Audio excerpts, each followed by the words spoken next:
Mongolian pinch method for blood sugar. Instructions for using the pinch method in the treatment of type 2 diabetes.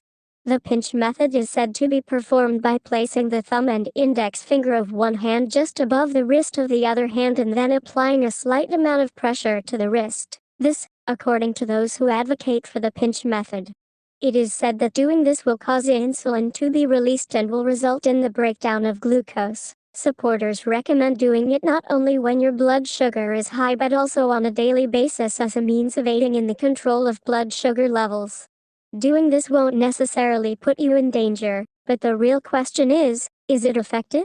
How effective is the pinch method for treating type 2 diabetes? There is not the slightest shred of evidence to suggest that the so-called pinch method is effective in any way in bringing down or resetting one's blood sugar levels. It is likely due to the placebo effect if it has any effect at all. If it does, however, the effect is likely negligible.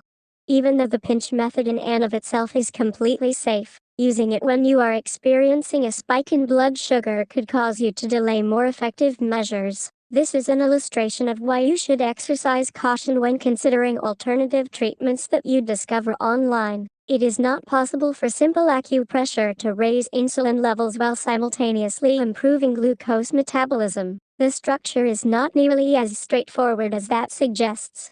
On the other hand, there is some evidence to suggest that self-acupressure, when performed in the correct manner, can raise insulin levels and, consequently, lower blood sugar. The method that was put to the test involved the utilization of traditional acupuncture points located in China, more specifically at Street 36, 3 centimeters below the patella, and a finger's width toward the lateral aspect of the tibial plateau. SP6, 5 centimeters above the internal angle of the tibia. Liv 3 refers to the level of the dorsal foot flexors that is located between the first and second fingers at the point where the bones join. KD3, which is located in the middle of the ankle and the Achilles tendon.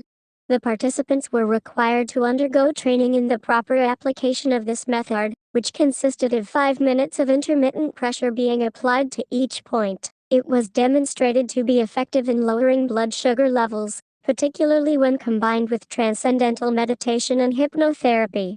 However, this method is very different from the pinch method, and it is recommended that you include it as part of a management program that is overseen by a complementary medicine provider. This person can ensure that you are performing the technique in the correct manner. Additionally, self-acupressure is not a suitable replacement for more conventional means of managing blood sugar levels. If, on the other hand, you are looking into additional ways to control your diabetes, you should think about investigating this option.